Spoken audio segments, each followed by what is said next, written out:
Hey there, happy day 1160 of What You Up To Now. Sharon Horne-Ellstrom here. And today we're going to get up and go mind your erogenous zones to, forgot what the rest of the title was. It's one of those days. It was a long day. So we did the Get Up and Go challenge today, day 2. We did, why am I starting? Oh, because what goes up must come down. That's what it was. I was trying to be funny with my title today. So yeah, get up and go mind your erogenous zones, because what goes up must come down. That's what it was. So of course, what goes up must come down was our idiom, our proverb for Supersize Your Business today. Talked about what we can control, what we can't control. You know, of course, it comes from physics. What goes up must come down. We threw a ball in the air. I don't even know what happened to the ball. I had a green smiley face stress ball here somewhere and threw that up because gravity, of course, is what this particular idiom, this expression, this proverb is all about.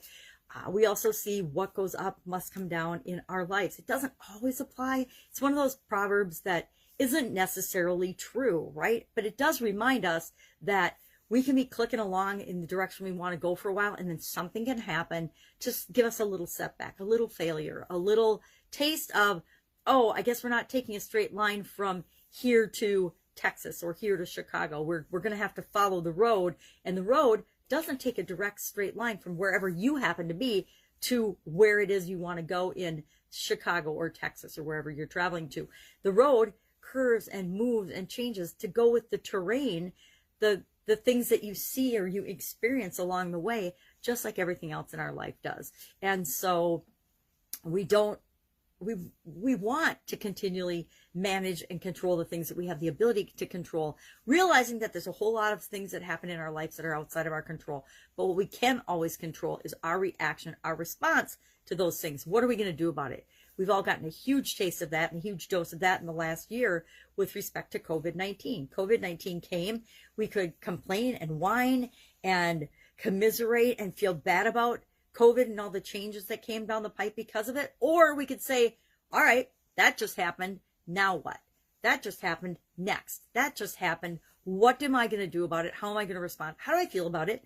How do those feelings impact my thoughts and my beliefs? And how do my beliefs, do those beliefs apply anymore? Do my beliefs, my personal beliefs about face masks have anything to do with what's going on in this situation right now? No. I can expound about it. I can bitch and moan and complain about it, but it's not going to change anything with respect to the outside forces that are impacting each and every one of us with respect to that topic. So instead of complaining about it, I can just say, all right, I'm either going to stay home all the time, or I'm going to walk in nature where I don't need a mask, or when I go to the places that require me to have a mask, I'm going to wear a mask. I'm not going to think about it twice. I'm not going to bitch and moan and complain about it.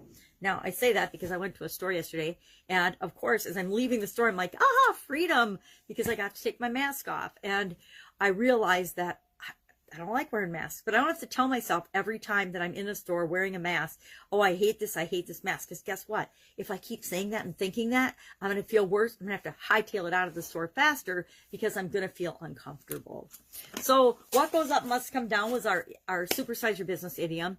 Get Up and Go challenge today was about what's in it for you. What is in it for you to have and experience this particular challenge? And these challenges, the challenges I do, are challenges that we set for ourselves on purpose. We do a little daily activity, a little daily challenge, a daily action item, because I have learned from my vast years of experience that if I break something down and I do a little bit every day to move me toward what I want to achieve becomes automatic, because I break it down into little teeny bite-sized pieces. And we do that with the challenge as well. We talked about our tool today was our set point. For each and everything in our lives, we have a set point.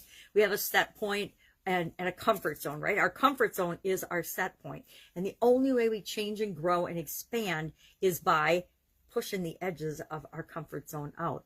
And for some reason, we all believe that we have to live in these little bubbles, thus my aquarium type starry bubble floating choice of filter today, because we feel like we have to stay in this little bubble of what's acceptable from our parents, from our friends, from our neighbors, from society, from our bosses, from our teachers, from everyone outside of us, helps to create this comfort zone, this bubble where we feel comfortable.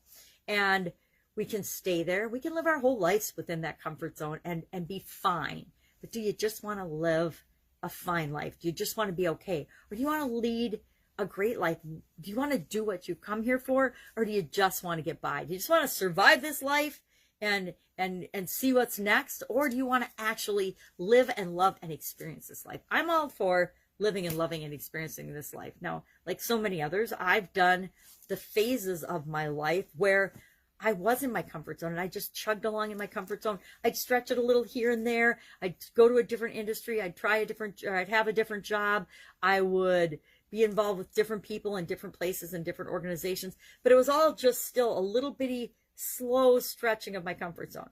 Now I'm in the process of exploding my comfort zone and really going after what I want. And that's the only time that those things happen, is when we say, all right, this has worked for me this many years. This is the good about it. This is the things I want to take away from that. But here's where I have not done the things that I know that I'm capable of, that I've held myself back. And I'm going to bust through those and move on. Encourage you to do the same and come right along with me. And, you know, watch the craziness as I crash and burn on some things and as other things work out just awesomely for me and for everybody else that I am impacting and interacting with. So that's what I'm working on today. Oh, erogenous zones came from our Do One Thing Every Day That Centers You challenge today. And obviously I'm uncomfortable with that topic and even that word. So it was talking about our mind can also be an erogenous zone. And how do we, what turns our mind on? What gets us curious? What gets us excited? What gets us passionate? What gets us talking and moving and acting towards something? Because that is how we get our mind, how we trigger the erogenous zone in our mind. It's not all about sex. So I can change my beliefs and I can be all centered around my mind having an erogenous zone. All right, that's it. That's all I've got today. I have got stuff I need to do and want to do. I'm learning from a couple of different really incredible people right now, and I want to hop back to that. Anything I can help you with, any questions, ask in the comments below or direct message me. Otherwise, I will, of course, be with you tomorrow, sharing, documenting my journey as I transition from the brick and mortar corporate world of business to the online business, the changes and the challenges I have with that, and the directions I'm going to go and continue to go moving forward as I explode my own personal comfort zone and create what it is that I am called or driven to create while I'm here on this planet. All right, have a great day. I will, of course, be with you tomorrow. Bye.